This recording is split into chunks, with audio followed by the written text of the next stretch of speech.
అందరికీ నమస్తే. Welcome to Srirekha talks. ఈ వీడియోలో ఎగ్ రెసిపీ షేర్ చేస్తాను. మీరు కూడా ట్రై చేసి మీ ఒపీనియన్ కామెంట్ ద్వారా తెలియచేయండి. మరి వెళ్ళిపోదాం ప్రాసెస్లోకి. ఒక గిన్నె పెట్టుకొని వేడైన తర్వాత 7-8 టేబుల్ స్పూన్ల ఆయిల్ వేసుకొని కాగిన తర్వాత 3 ఉల్లిపాయలు తరిగి పెట్టుకున్న ఉల్లి తరుగు వేసేసుకొని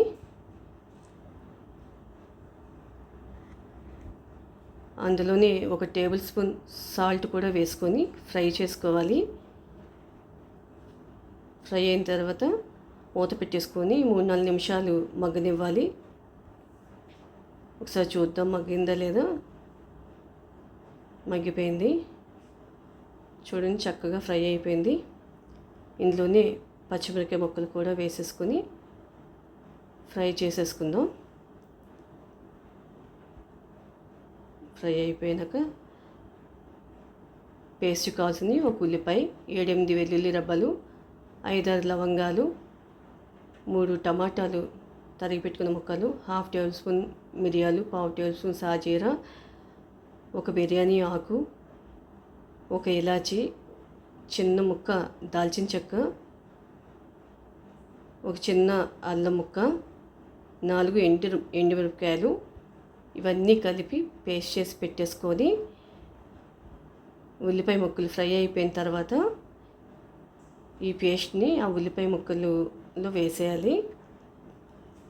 ఆ ఫ్రైలో వేసేసిన తర్వాత కొంచెం పసుపు, 1/2 టేబుల్ స్పూన్ సాల్ట్ వేసుకొని కలిపేసుకుందాం. ఫ్రై అయిపోయిన తర్వాత పచ్చివాసన పోయే వరకు ఫ్రై చేసుకోవాలి. తర్వాత రుచికి సరిపడా కారం, 1/2 టేబుల్ స్పూన్ ధనియాల పొడి వేసుకోవాలి. ఇక్కడ ధనియాల పొడి ముందుగా చెప్పడం మర్చిపోయానండి.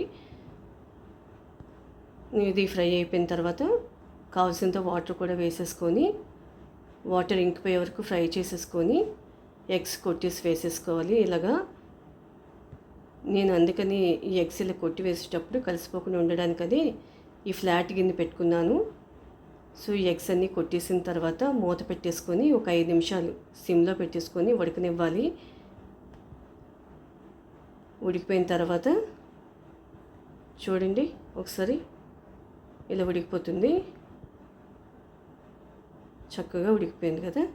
ఇందులోని కొంచెం కొత్తిమీర తరుగు కూడా వేసేసుకొని సర్వింగ్ ప్లేట్లో తీసేసుకోవడమే. ఇది చపాతీకి, రైస్కి చాలా బాగుంటుంది. మరి నచ్చింది ఈ రెసిపీ. మీరు కూడా మీ ఇంట్లో ట్రై చేసి మీ ఒపీనియన్ కామెంట్ ద్వారా తెలియచేయండి. ఈ వీడియో కనుక నచ్చినట్లయితే ప్లీజ్ లైక్, షేర్, సబ్స్క్రైబ్ చేసుకోండి. Thank you.